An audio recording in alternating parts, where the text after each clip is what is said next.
आज हमारा लेक्चर होगा लैट के हवाले से, यानी लैट का जो सा 20 नंबर का पार्ट है इंग्लिश का, उसमें क्या क्या चीज आती है। उसमें आता है प्रेपोजिशन, सिनोनिम्स और एंटोनिम्स। ठीक है, तो आज इस लेक्चर में मैं आपको बताऊंगा सिनोनिम्स और एंटोनिम्स क्या होते हैं। लेकिन आपने ये बात याद रखनी है कि अकेला बंदा जो सा है वो डेफिनेशन करने के बाद अगर उसकी प्रैक्टिस ना करे तो उसको वो कभी पेपर में अच्छा अटेम्प्ट नहीं कर सकता। ठीक है, तो देखिए हमारे पास क्या होता है सिनोनिम्स। सिनोनिम्स को हम उर्दू में कहते हैं अल्फाज मुतरादिफ, यानी एक जैसे अल्फाज। ठीक है, तो इसकी डेफिनेशन हमारे पास क्या है, the word having same meaning is known as synonym, यानी वो अल्फाज जो एक जैसे हों और उनके मानी जो से वो भी एक जैसे हैं, हम उसको कहते हैं सिनोनिम्स, अल्फाज मुतरादिफ। ठीक है, यानी देखें फॉर एग्जांपल क्या है, बर्न है, बर्न मैंने जलना। ठीक है, तो उसकी क्या सिनोनिम्स क्या होगा, उसका मायने जो सा एक जैसा हो तो उसके लिए दूसरा लफ्ज हम क्या इस्तेमाल कर सकते हैं, फ्लेम, ब्लेज। ठीक है, इसी तरह दूसरे नंबर पर हमारे पास आते हैं अब्यूज। अब्यूज मैंने होता है गाली देना। ठीक है, तो गाली देना, उसका गाली देने का इंग्लिश में एक और लफ्ज भी है जिसको हम इंग्लिश में क्या कह सकते हैं, रॉन्ग, गलत। ठीक है, वोलेट।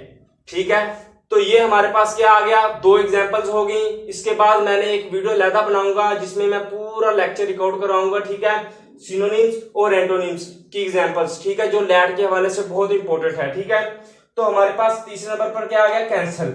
कैंसल यानी खत्म कर देना।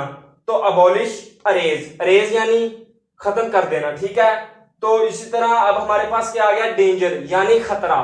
खतरे को हम क्या लिख सकते हैं, रिस्क, हजर्ड।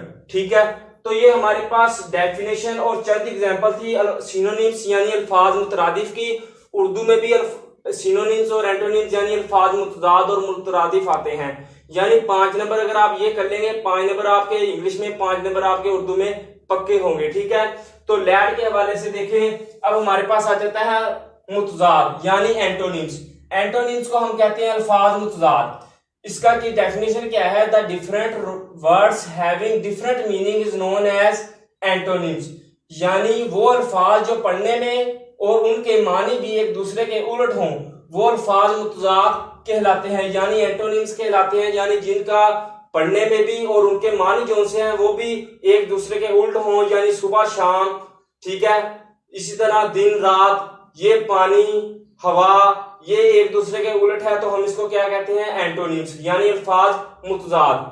तो ये इसकी हमारे पास एग्जांपल क्या है, देखें बेनिफिट, बेनिफिट फायदा, तो हम इसका उल्ट क्या लिखेंगे, डिसएडवांटेज यानी नुकसान, ब्लॉकेज यानी रुकना, कॉर्पुलेंट इसका क्या होगा, थिन, लीन। ठीक है, तीसरे नंबर पर हमारे पास आ जाती है फोरबिड। फोरबिड का जो सा है वो है आरजी। इसका जब इंग्लिश में हम इसको उल्ट लिखेंगे, इस उल्ट में हमारे पास क्या आ गया, परमिट, अलाउ।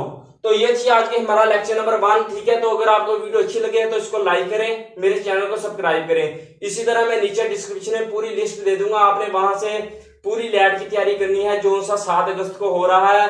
तो इंशाल्लाह उम्मीद है कि आप लोगों को वीडियो अच्छी लगी होगी, तो आपके नंबर भी अच्छे आएंगे। अल्लाह हाफिज।